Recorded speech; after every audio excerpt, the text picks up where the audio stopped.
Well, in just a few short hours, the 112th edition of the Tour de France will come to a close.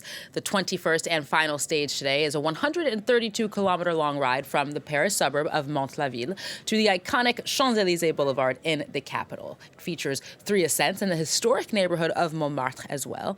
And Slovenian cyclist Tadej Pogacar is leading the race so far, leaving him on the cusp then of a 4th title after a dominant run over the peaks and plains of France over the past 21 days. For more on this, we'll cross now to our sports editor, James Vasina.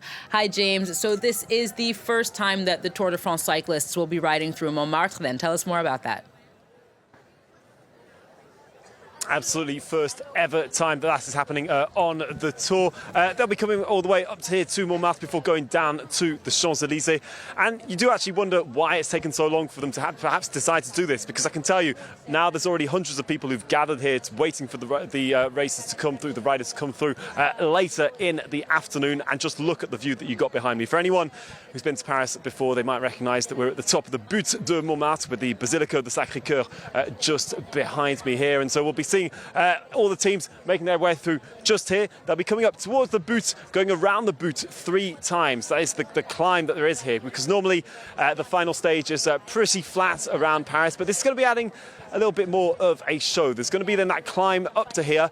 It may not be anything like the mountains that we've just been in for the final for the final stages before this, but there's going to be expect a few attacks, and perhaps it's an attempt to try and bring in a bit more show to the final stage, which can sometimes be a little bit, well, less action, let's say, than what happens in the days before that when they normally wrap up over in the mountains. So 3 times around the Butte. Let's see who attacks, because is it going to be, are we going to see someone who we haven't seen as much of recently in the Tour? Is it going to be someone like Wout van Aert? Is it going to be someone like Ben Healy? Or is it going to be a Frenchman?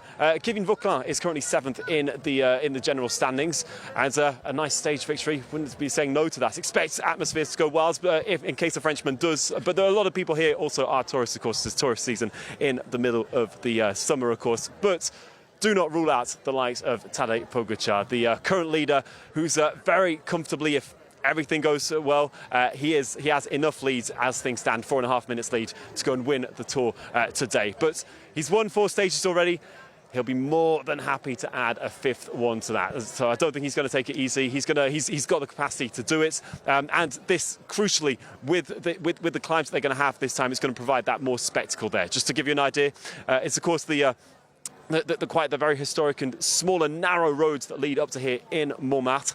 And that climb, while it may not be anything like the mountains, it's category 4 climb. That's just under 6% climb over a kilometre. That's going to tire out a few of them there and provide a bit of a spectacle to come in the few hours. But first, of course, it'll be time for the caravan that hands out all the goodies, all the marketing side that allows the Tour to take place, which will be coming through here to get people just a bit hyped up before they are in their hours of wait that they're happy to do just to see the Tour take place for the first time here. First time in the Tour, but not the first time ever, because, of course, this is all based on an idea that happened last summer in the Olympics with the cycling happening here in Montmartre. And it was such a success just in terms of the atmosphere and visually on television, as you'll be able to watch it.